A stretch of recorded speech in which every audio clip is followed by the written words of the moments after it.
আজ পশ্চিম বর্ধমান জেলা শাসকের কার্যালয়ে জেলা শাসক এস পূর্ণাবালমের সভাপতিত্বে এই জেলার সমস্ত গুরুত্বপূর্ণ দপ্তরের আধিকারিকদের সাথে একটি বৈঠক অনুষ্ঠিত হয়। এই বৈঠকে বিভিন্ন গুরুত্বপূর্ণ বিষয় নিয়ে আলোচনা করা হয় এবং বিভিন্ন সমস্যার সমাধান নিয়ে মত বিনিময়ও করা হয়। এ বিষয়ে সাংবাদিকদের তথ্য দিতে গিয়ে জেলা শাসক বলেন, এটি প্রতি মাসেই নিয়মিত বৈঠক হবে। সেইভাবেই আজকেও এই বৈঠকের আয়োজন করা হয়েছে। হাউজিং এর 5টা আছে টোটাল, ইলিগাল কনস্ট্রাকশন 16টা আছে।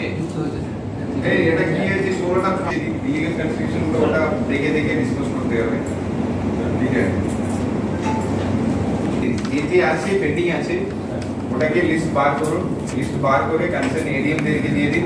আমি কনসার্ন এডিএম দেরকে রিকোয়েস্ট করব মিটিং मतलब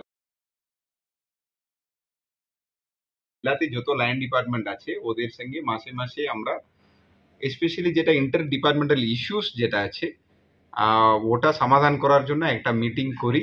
ওটার মিটিং এই মাসের মিটিং আজকে ছিল। এখানে আমাদের সমস্ত লাইন ডিপার্টমেন্ট পিডব্লিউডি থেকে শুরু করে হেলথ থেকে শুরু করে ইরিগেশন সবাই ছিল। সবারই যেটা অন্য ডিপার্টমেন্ট সঙ্গে ইস্যুগুলো যেটা আছে ওগুলো বলেছিল, আমরা ওটাকে সলিউশনও আমরা কিছু সলিউশন দিয়েছি। কিছু কিছু জয়েন্ট সার্ভে হবে, এগুলো যা যা ছিল ওটা আমরা আলোচনা করেছি। এটা আমাদের রুটিন মিটিং। सर इसमें बड़ा समस्या क्या था जिस पर आज कोई निर्णय না দেখুন, এখানে কিছু কিছু যদি ল্যান্ডের সমস্যা আছে ওখানে হয়তো আমাদের জয়েন্ট সার্ভে করতে হবে।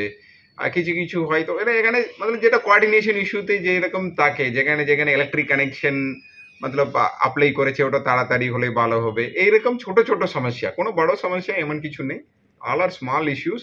অ্যান্ড मतलब আমরা ডাইরেকশন দিয়েছি ওটা मतलब কিভাবে মেটাতে হবে।